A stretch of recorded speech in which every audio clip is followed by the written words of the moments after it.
Coming up. Help me, please. Okay, what's your name? Candace. Nightmare on Alva Beach. Telling me bullshit stories here. Thank you, bye.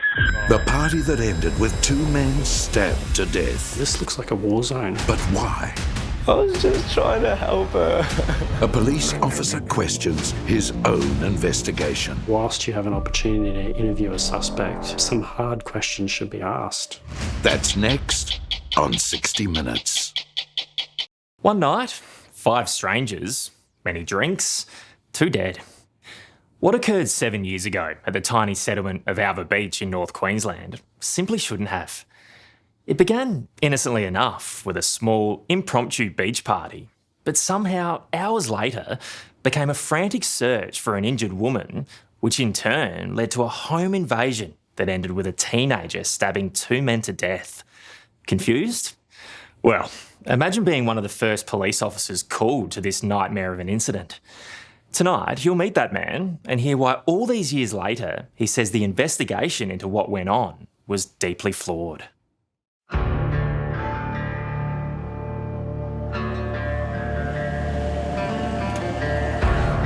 You won't find Alva Beach on a postcard, but it's classic North Queensland.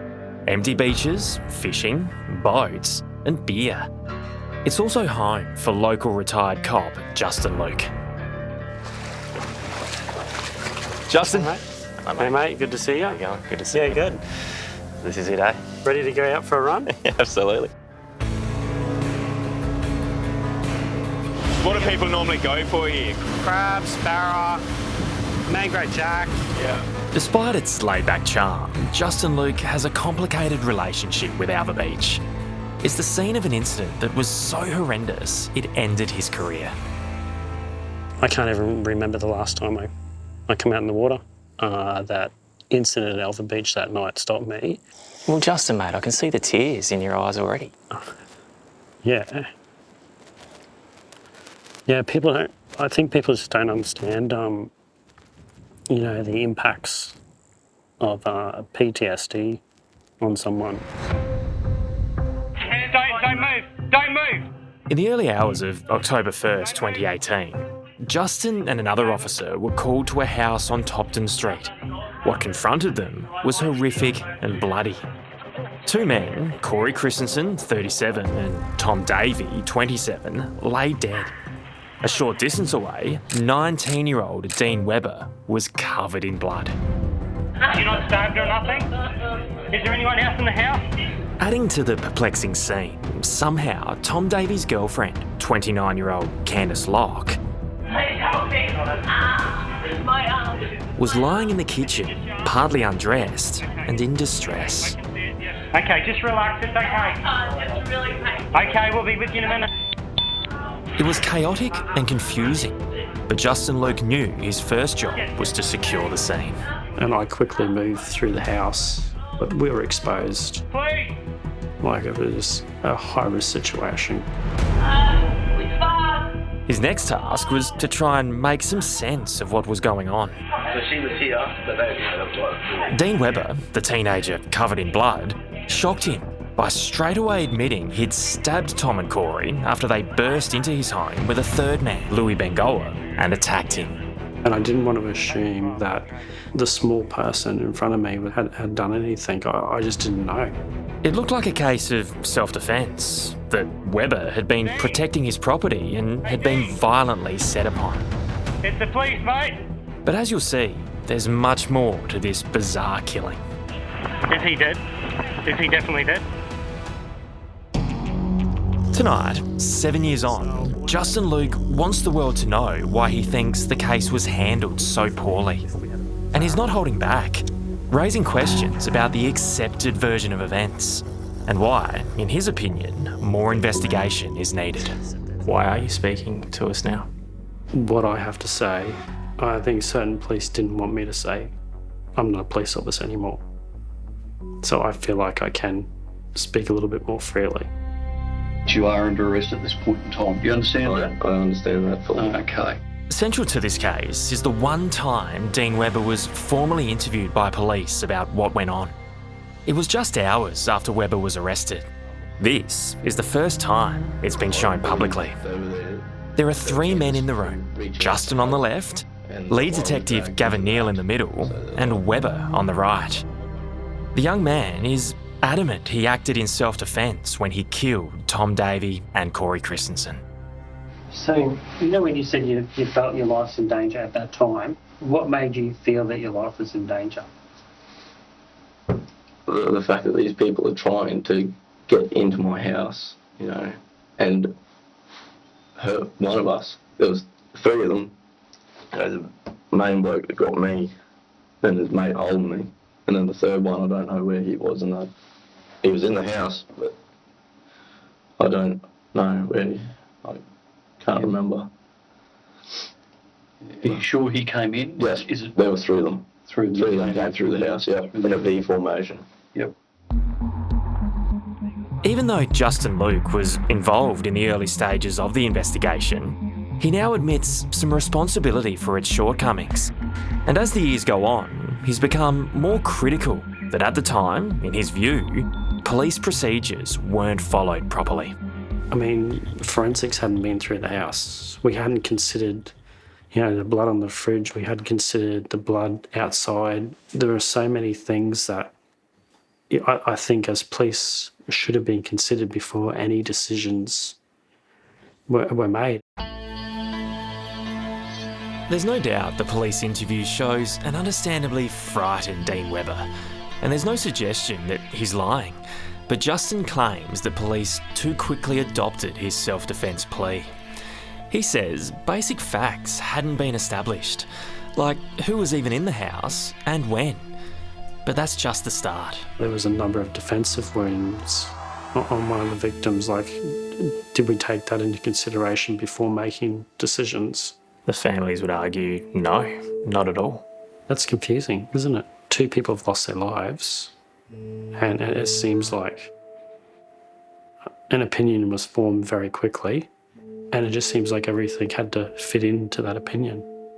I think, whilst you have an opportunity to interview a suspect, some hard questions should be asked.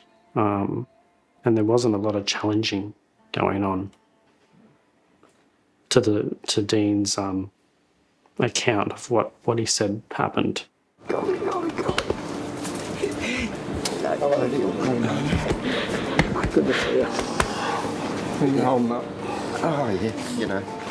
They're questions the families of Tom Davey and Corey Christensen have been asking for 7 years, which they say, if answered, will set the record straight, proving that their boys weren't the violent home invaders they've been made out to be. Neil and Heather Davey, Tom's parents, are adamant the investigation failed them. We grow up in Australia thinking that the justice system will work for you if something tragic happens. Well, it doesn't. We need this to come to a proper outcome. It needs to go to court, and the people in the court need to study what happened. So what do we know? It all started through a series of random events. Tom Davey and his girlfriend Candice Locke just happened to meet Corey Christensen and Louis Bengoa on Alva Beach. They hit it off and decided to party together. Sometime during the night, an increasingly drunk Candice fought with Tom and he left the party. She then went off with Louis Bengoa for a ride along the beach in his dune buggy. It was a decision she'd later tell police she regretted. He was just really being a dick. Anyway, he gave me a shove and I actually fell off the buggy, and I think that's when I hurt my shoulder. And I was sort of angry and he left me there. There's no doubt alcohol fueled this disaster. After claiming she'd been pushed off the buggy, Candice went looking for help, and as fate would have it, ended up knocking on Dean Webber's front door. He immediately called 000. I don't know what to do. Yeah. You're right. Are you with her now? Yeah, I'm with her. And how old is she? How old are you? 29. Yeah. All right. So you said has she come off the buggy? While he was on the phone, Louis Bengoa and Corey Christensen arrived looking for Candice. Things were about to escalate. Mate, I don't want you on my property. Get off. What's the description of them? No, they're trying to open the door and saying I'm scum. Candace, get down. So 2 unknown white males have come to your front door and are threatening to break in, and you've got no idea who they are or what reason it's for. When Bengoa and Christensen couldn't get her out, they woke a sleeping Tom Davey for backup. The 3 men returned to Dean Webber's house, determined to free Candace. Inside, a frightened Dean Webber believed he needed to protect the woman from them and armed himself. The 000 operator heard it all. No, they're trying to get this injured girl. What are they trying to get her for? I don't know. The calls to 000 reveal a confused and increasingly out of control situation. Even the emergency operator begins to discredit what's going on. Someone's telling me bullshit stories here between you and the other guy. Someone stop lying and tell me what's going on. Okay, me and he's sort of my boyfriend, but not. He's from Clancey. Sort of your boyfriend, but not. Well, you know him then, he's don't staying you? with me this weekend. And What happens next on this call is hard to believe. As Tom and Corey force open the door to get to Candace, Webber stabs them both to death. Inexplicably, as this is occurring, the operator, seemingly done with what he describes as lies, hangs up. Are you able to help us? Is there any way? Yeah, I can put a job on for up at Air. Okay. Oh my God, please. Yeah. You've already spoken so much shit to me though. And turns out you do know them. I'm putting a job on and sending them up there. Thank you, guys. When Justin Luke got to the scene, you can only imagine the horror. I'm thinking, this looks like a war zone. The police had a mountain of investigation to do. The next day, Webber was walked back through the scene. Police video shows a still traumatised young man. And I was standing there and the 3 came in and just pummeled me. And I was never been so scared in my life. I thought they were going to kill me. It was the last time he'd be questioned. While Candace Locke and Louis Bengoa's stories were challenged at a coronial inquest, Dean's wasn't, because a coroner accepted a psychiatrist's report that he was too traumatised. Now, As you'll see, it's something a former coroner says, in such a serious case, is virtually unheard of. When you just look at the big picture and you say, why haven't these people been able to test the evidence of the key witness? Then that's an injustice.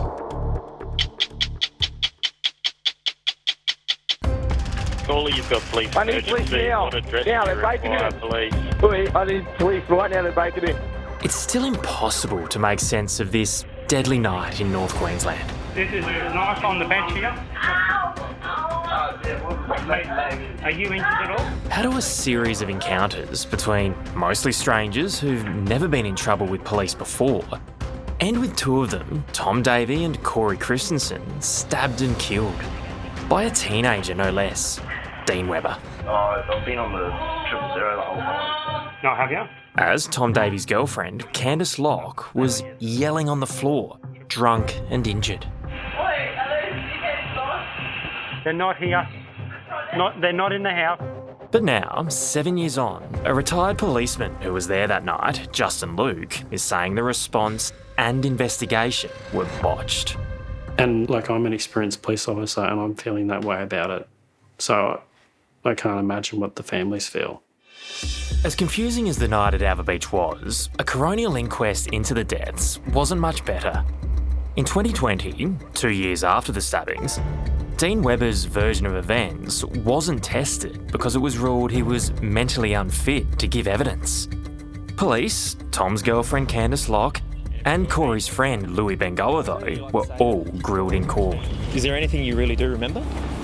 No comment. Louis Bengoa couldn't recall much at all and was caught out lying, while Candace admitted to embellishing parts of her recollection of the night. With such unreliable witnesses, it meant the coroner had no choice but to consider Dean Webber's account from the night of the incident as the most reliable, even though this evidence would not be cross-examined at the inquest. Overall, it surprises me because what we're left with is grieving families who've never had the chance to test the evidence of the only key witness who was there. Dean of Law at Southern Cross University, David Heilpin, was a magistrate and a coroner for 2 decades. He's reviewed the inquest's findings and can't believe what he's read. In his opinion, Dean Webber should have given evidence, and what's happened instead sets an extraordinarily poor legal precedent. It's very unusual, and I've never seen circumstances like this before. Indeed, you look at other cases, people have sought to be excused from giving evidence, and the coroners have said, no, you're a key person. This is crucial evidence. You understand why these families would be upset and frustrated, but from a purely legal perspective, did they get it wrong? I think they did, yes. I think that the inability to test the evidence of the knife wielder has left a big gap. It's hard to see how that primary function has been fulfilled. What's even stranger is what the Davey family and their lawyers discovered earlier this year. They'd applied for a second inquest but had been denied. However, in the decision by the Queensland State Coroner, it was revealed the coroner who oversaw the first inquest had referred the case to the Director of Public Prosecutions because she had a suspicion Dean Webber may have committed an indictable offence. The referral seemingly contradicted the police view that Webber had acted in self-defence. Yet, it was ultimately concluded by the DPP that a charge of murder had no real prospects of success. And my nightmare is of Tom lying there alone. It's been like a domino effect of failures right from the start. The ambulance, the police, then the inquest. You must be feeling exhausted. It's killing us. Without knowing exactly how or why their boy Tom was killed, Neil and Heather Davey just can't let it go. It's made worse knowing the 27-year-old could still be here if police and paramedics got to the house sooner. Instead, it was a local fisherman who got to him first. And he was saying, I don't want to die, I don't want to die. But he's the only one that helped, like, in the whole system. And this is a fisherman helping your son when there's paramedics up the road and police nowhere to be seen. Yeah. No one else, just him there. The coroner did rule that Tom, and she said possibly Corey, immediately assaulted Webber when they forced open his door. She also found the 19-year-old was genuinely concerned for his safety and Candice Locke's. At the time, the rulings made it difficult for the Davies and Christensens to convince anyone that the story given by a clearly battered and frightened Webber should be tested. We're here because we need the law to work. It's hurting our health. It's devastating. But now they've got some serious support, saying an inquest failed to do its job. Retired coroner David Heilpin and Justin Luke, one of the original investigating officers, believe both families deserve another day in court. It's my number one complaint of police, and probably a lot of what people do in everyday life. They form an opinion on something, and then they try to make everything fit that opinion. The inquest didn't provide the answers that the families needed to have closure. So, yeah, I just can't see any reason why there shouldn't be another inquest. It is entirely possible that at the end of the day, Dean Webber did nothing wrong, that this is all just a result of lies, confusion, drunken embellishment. But even if that's the case, knowing what you know, should this be looked at again? The safest way to come to a conclusion is to hear all the evidence. And when I say hear all the evidence, I mean not just get an initial version, but to have that version, particularly when it's inconsistent, particularly when it involves such catastrophic deaths, is to have that evidence tested. It's what the criminal justice system is built on. What happened at Alva Beach is as intriguing as it is disturbing. And for more on this case, there's a new 8-part podcast. The first 2 episodes of Alva Beach Death at the Door are out now, with subsequent parts released every Sunday for the next 6 weeks. It's available wherever you get your favourite podcasts, including Spotify, Apple, the 60 Minutes YouTube channel, and of course 9Now.